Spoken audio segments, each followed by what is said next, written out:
Buga takardawa mako, wata sare sarin mako, da shirin ka ne na gangan ku. His Excellency Alhaji Ahmad Ali Sokoto PhD FCNA, Executive Governor Sokoto State, and His Excellency Senator Dr. Aliyu Magatakarda Wamaku, Sarkin Yamman Sokoto, and late Engineer Alhaji Ahmad B. Zaki, and Alhaji Abba Shehu Tambuwal Algun Chairman and Chairman Tambuwal Local Government Area, cordially invites the general public and well-wishers to the wedding fatiha of their children, Ahmad Bello and Hajia Hawwa Kasimu Muhammad Dogondaji, which will take place as follows.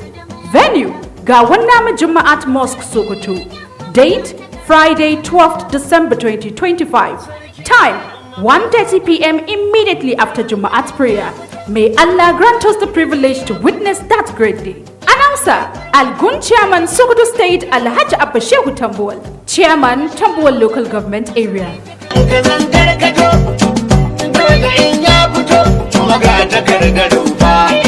Tilin yawan madafa, malan kashe mata ba.